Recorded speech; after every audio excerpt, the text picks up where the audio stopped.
In just a minute, we're going on an exploration the likes of which you have only seen on futuristic television shows.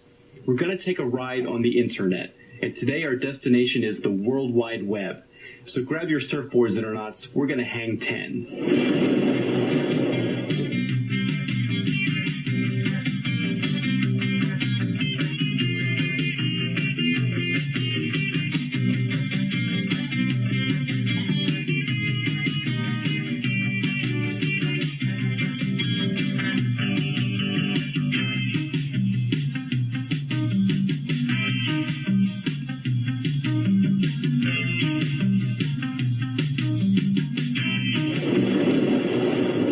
Previous tapes, we've experienced the power of the internet and learned to use its many tools. We've sent and received email, used FTP to transfer text and graphic files, and used Gopher and Veronica to search the vast resources of the internet. Until today, though, we've never come across one of these, an intersection. That's because in our previous journeys, none of the information roadways we traveled ever crossed.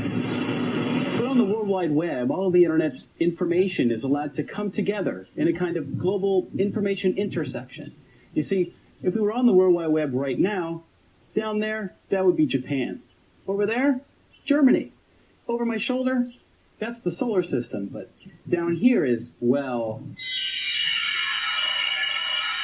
is your classroom. You see, on the web, all the resources of the internet are linked interactively, all under the arrow of your mouse.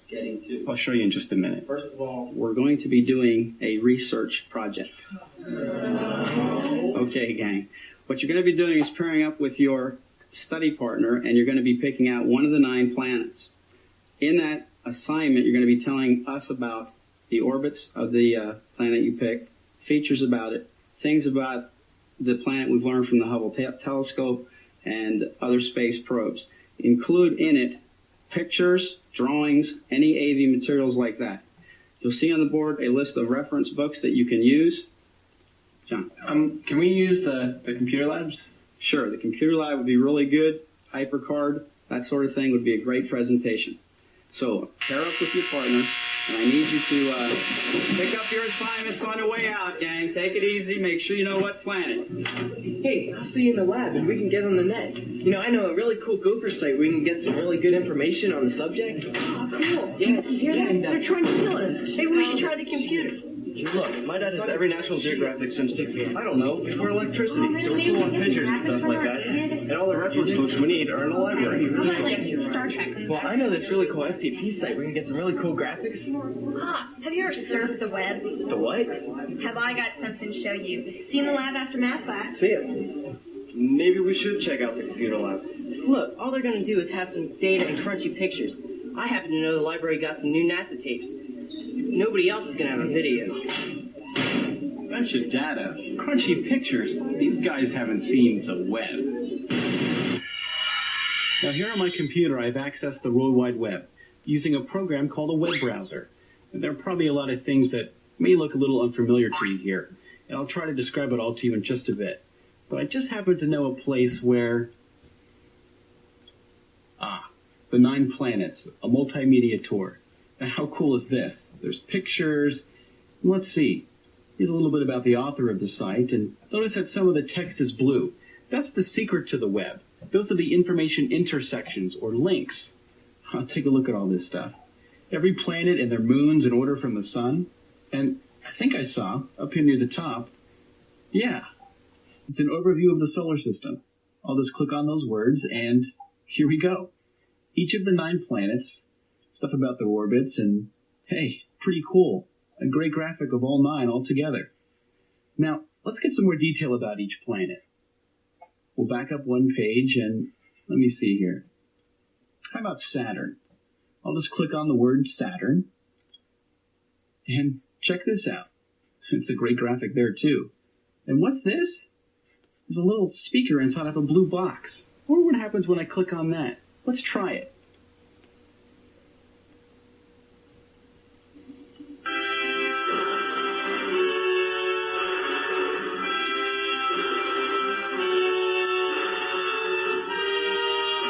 Wow, that was pretty cool. Now here are all the facts about Saturn. It was visited by Voyager. That word's in blue too. I'll click on that. Oh, take a look at this. Images of the spacecraft, information about when it was launched, and what's this? Here's some video clips of the Hubble Space Telescope repair. I gotta see this. Are you kidding? Where'd you get this stuff? Check that out right there. But this? Yeah, that right there. Oh, check this out. This web stuff is so wild, so easy to use. All you do is click on these blue things and... Oh, look, cool. Oh, this is Pluto. We're doing Venus. I know, but look, it looks neat. Hey, wait, check that down there. Yeah, right there. You'll quickly discover the power and the problem with the World Wide Web. It's so easy to find information that's so cool to look at and hear that you'll probably lose all track of time and what you came online to search for in the first place. Where have you been? I need help going through all this stuff. I'm sorry, I saw this book and it looked interesting. Satellite television? What's that? It was over next to the Saturn book, so I picked it up. You're killing me, man. I need help going through all this stuff. Okay. Look, right there. The beautiful part about the web is that even though you can get lost in your information quest, it's always easy to find your way back. Now let me show you how it works. Remember those blue words that I was clicking on? Earlier, I referred to them as information intersections. Actually, it's called a hyperlink. Sounds like outer space, doesn't it? Well, it's easy to understand, and better than that, as you saw, even easier to use. Now, having used Gopher and its search tool Veronica as your primary means of internet navigation, you know that to find what you're looking for, you follow a very straight and organized path. You make selections from menu items that give you more and more choices until you've reached your final destination. A single computer file among the hundreds of millions of other files on the net, the end of that information path's road. Sometimes, as I'm sure you've discovered, it's hard to know whether you've made the right choices along the way. You don't know if your search will uncover what you want until you've reached your final destination. And if what you got isn't what you wanted, or if you'd like more information than you found in that file, you have to go back to your point of departure and start over or choose a different road. Now, the World Wide Web is different. On the web, all the paths of information are allowed to crisscross over and over until there seems to be no beginning and no end. The effect starts to look like, well, a spider web. Wherever the information crosses or intersects, a link is formed, tying that information to the rest of the web. And those links, well, they look like this on your screen. Blue words or phrases. And if you look inside this web page, though, you'll see that the author used a kind of programming language called Hypertext Markup Language, or HTML. When you attach an HTML code to a keyword or phrase on the document's page, it links that word to the address of another resource. Now, that could be another file in your computer or files from any computer on the internet. HTML links that resource to the word or phrase, creating a hyperlink, the blue words. Beside the blue words, another tip-off to a hyperlink is when your mouse arrow becomes a hand. Like this. Anytime that happens, just click, and you've hyperlinked to whatever address is hidden in the HTML code. And as you can see, clicking on one hyperlink transports you to a page with more hyperlinks. And that one will take you to another and another, and before you know it, you're on a fantastic voyage on the World Wide Web. Pretty cool, huh? Now, hyperlinks aren't always attached to just text. See this image? It has a blue box around it. And my mouse arrow? There's the tip-off. It's turned into a hand. By clicking on this image, you link to another. And it could link to another. And remember the sound file we heard a little while ago? It was also a hyperlink to a sound file somewhere else in that computer. So as you can see, navigating the web is as easy as clicking on the hyperlinks. Now, Hypertext Markup Language, or HTML, is not difficult to learn, and while it is outside the scope of this tape, it is the way you can make your own hyperlink documents on the web.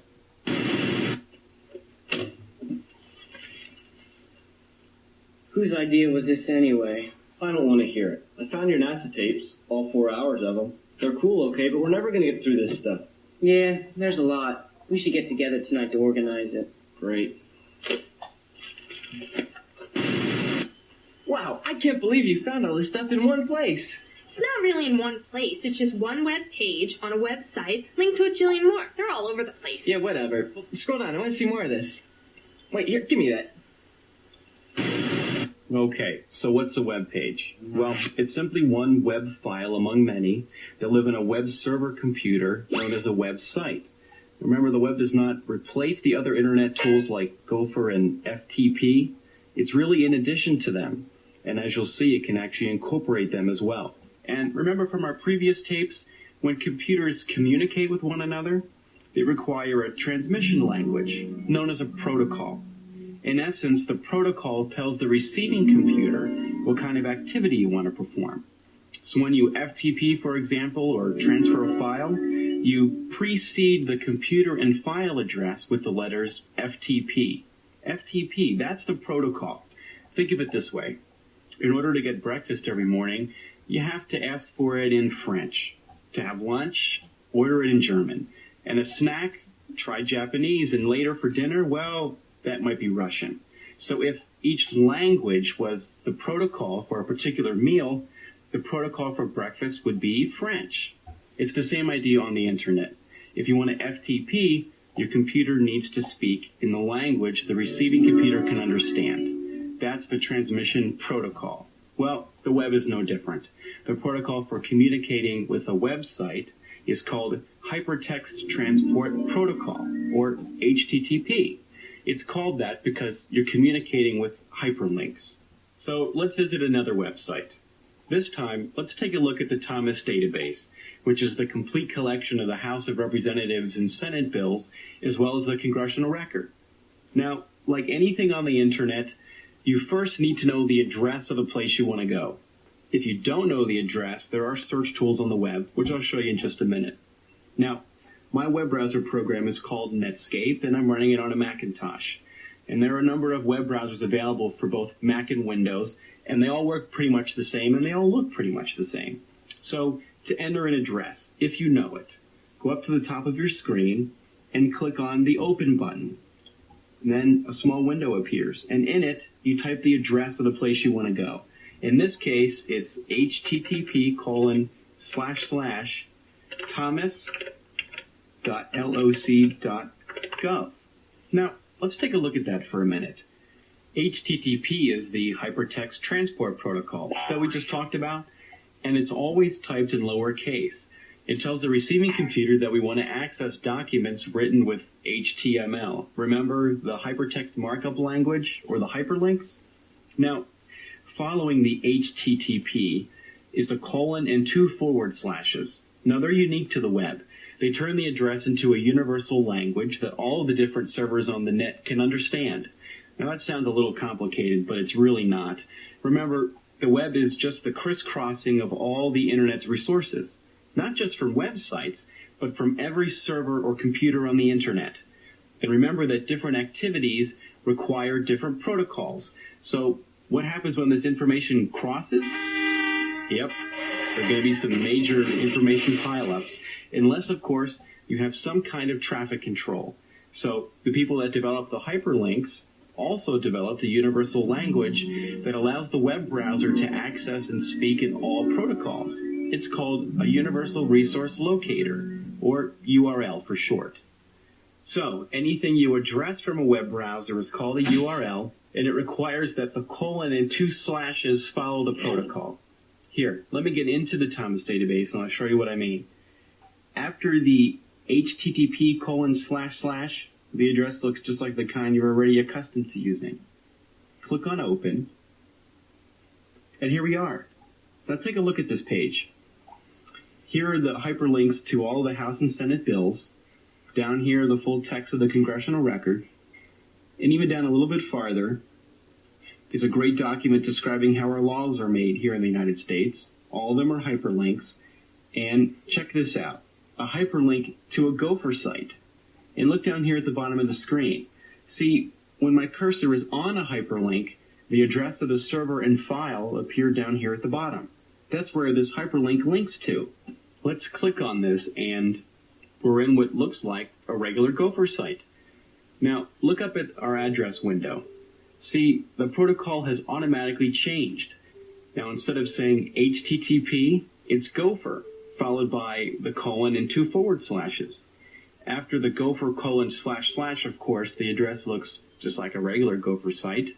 That's because, well, it is. And you could access it from your Gopher software. But remember, this one is hyperlinked to the Thomas homepage. Warning, warning, another new term, homepage. Let me show you what I mean. Let's check out another website, the Shakespeare headquarters. Now, I could go back up here to open location and then type in the URL address, but this time I've used a shortcut. Up here under the bookmark menu.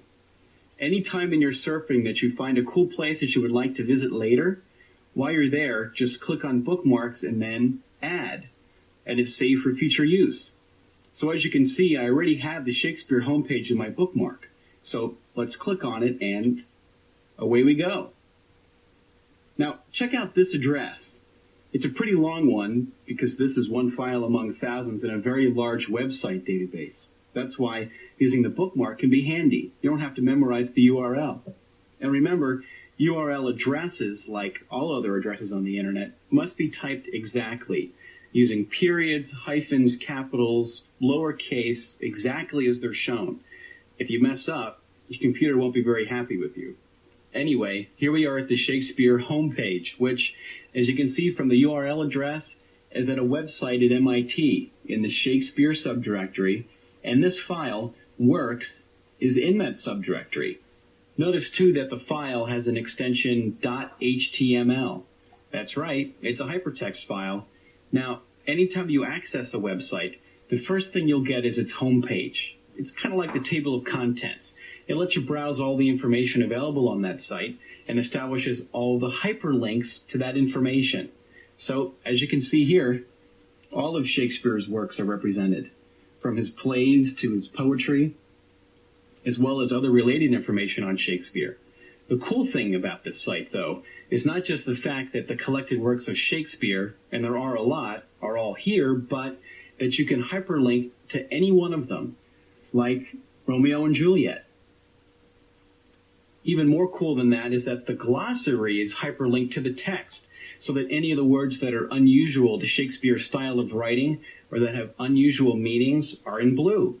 Click on the blue word, and you're in the glossary. Makes it a whole lot easier to read Shakespeare. You got all that stuff? Yeah, I think so. Oh, wait, do you have that black book? What black book? There's a million black books. You know, the one with the Hubble on. So you think we should include this? Yeah, definitely. We'll put it in right after you show them the orbital position chart. Great, we're all set. All you gotta do is read that stuff that I printed out for you for the presentation. And don't forget, tomorrow we're gonna meet after school. All right. Before we go on, take a look at the top of my screen, at the icons. Since you're becoming web surfers, let me show you some of the navigation essentials. The first and most important one is this, back. You'll quickly discover as you follow one link to another, you may want to retrace your steps to check out something you saw along the way. Or in this case, get us back from the glossary to the text of Romeo and Juliet. So click on back and there you are. Next to back is forward, which does the same thing, the other way, of course. You'll find these buttons really handy as you move back and forth from one page to another. Now, another way to go forward is to use the Go menu. When you pull it down, it shows you the history of all the places you've been. Some are listed by address and some by a title. In either case, to return to any of the pages, just click on the one you want, and you're there. Now the home icon will return you to the first page that loaded when you started your software. Every so often you'll find that a page won't load properly. This is usually due to a very large or complex image. In that case, click on Reload to load that page again. The Images icon can be helpful in increasing the speed of your surfing. Now, Netscape automatically loads the images on web pages, but when the images are complex, they will load very slowly. Netscape can be reconfigured to load the images only when you click on the Images icon. You'll find that this can speed things up. Now, Open we've already discussed, and Print is, well, print. But the Find icon can be pretty interesting. Click on it, and you'll be asked to type in a word or a group of words. Once done, clicking on Find will highlight all the references to your request in the current document. Now, that can be really helpful for locating a reference in a document as large as a Shakespearean play. finally, use the stop icon if, while you're loading a large document or image, you realize that it just isn't what you want or it's taking too long. One more thing and we'll do a little surfing. If you don't have the URL address for a website, you can use the web search tools, very much as you would Veronica, the search tool for Gopher sites.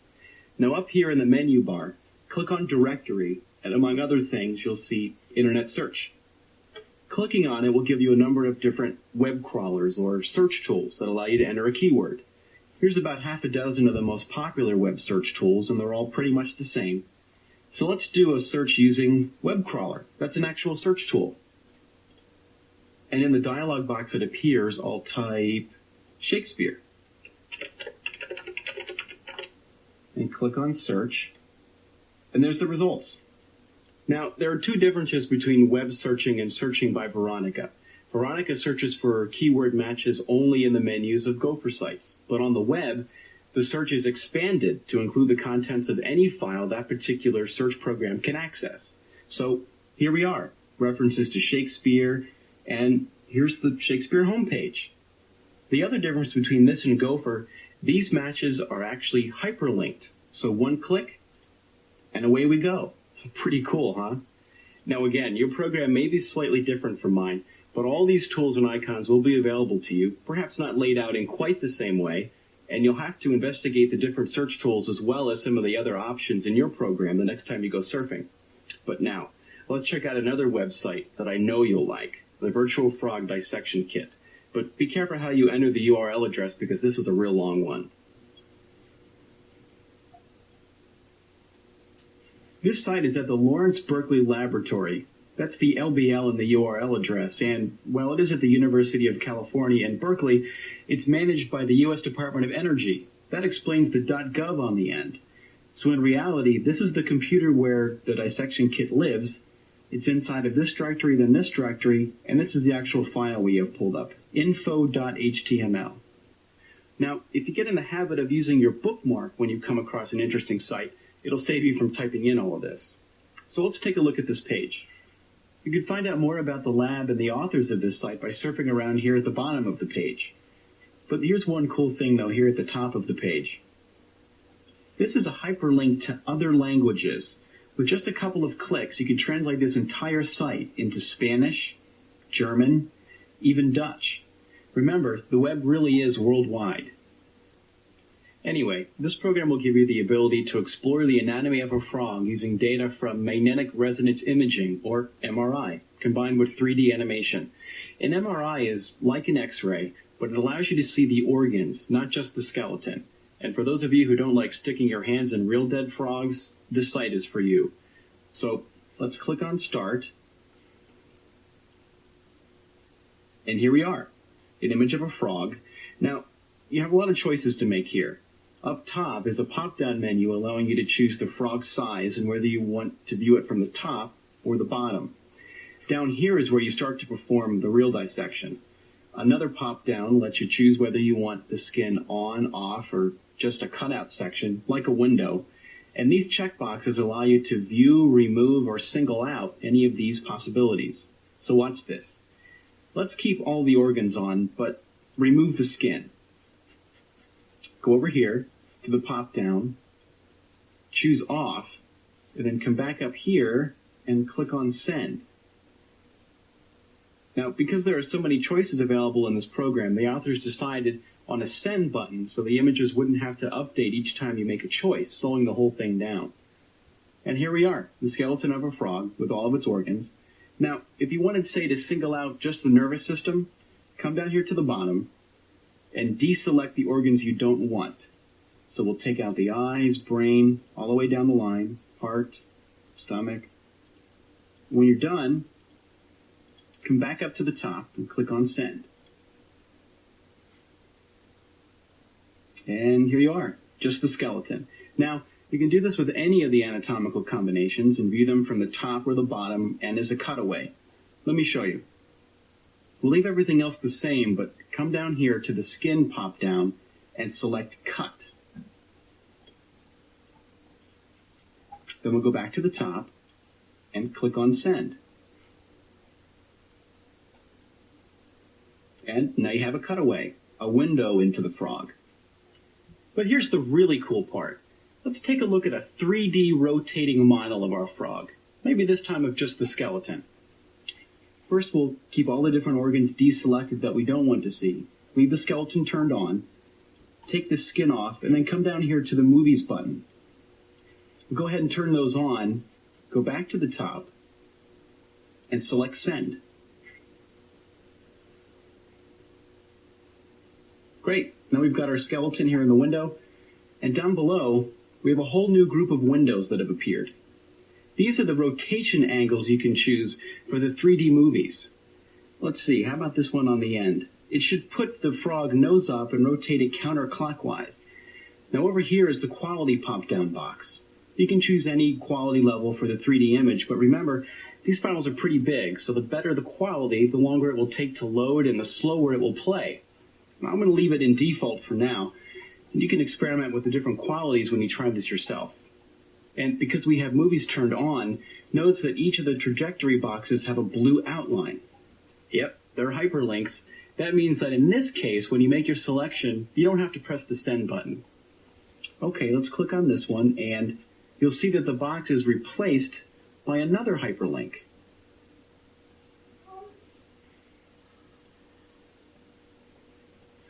This is the kind and size of the file. Many of the animations and videos that you'll encounter on the web are in MPEG format. The video files are extremely large and must be compressed so that you can view or download them without waiting until tomorrow or completely filling up your hard drive. Now, MPEG has been adopted as the standard for video compression, and this file size is about 165K, which is pretty small. Let's go ahead and play it. After we click on it, the file is actually sent to our computer to an MPEG player. That's some special software that's sitting on my hard drive that my web browser will grab while the information is coming down, and then it'll play the movie for us. And here comes the movie. The software chews on it a little bit, displays it to us, and then allows us to press play. Here's the movie, and we can start it playing. Now, you can do this with any combination of organs and the cutaway window and in any of the rotation angles available, viewing it from the top or from the bottom. You can also download these MPEG files for later review or incorporate them in a class project. Now, speaking of class projects, I wonder how the solar system presentations are going. And so you see, Mars is the fourth planet from the sun, and it's really cold, and we're not sending anyone there real soon. Nick? Yeah. Thank you. Thank you for that report, guys. Next up are John and Betty with Venus. Okay. Well, first, we have to get some idea of the distance relationship between Venus and the planet we just saw, Mars, and of course to us. As you can see, here is a view of Venus. Now, Venus is the second planet away from the sun. Its radius is about 3,800 miles, 3/4 the size of the Earth. So there you have it, the World Wide Web. But we haven't even begun to scratch the surface of all the neat places we'll go and all the cool things you'll see and learn. So, Witternauts, get out there and surf. By the Mariner 2 spacecraft in 1966.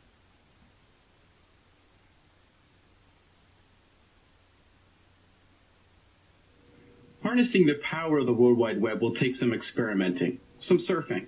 As you saw, it's really easy to dive into a website, write it to any destination, and get home again, just with a few simple mouse clicks. Most of the work is done by the HTML, the hypertext markup language that creates the hyperlinks. And before you know it, you'll find that you'll be using the web for a lot of your work on the internet.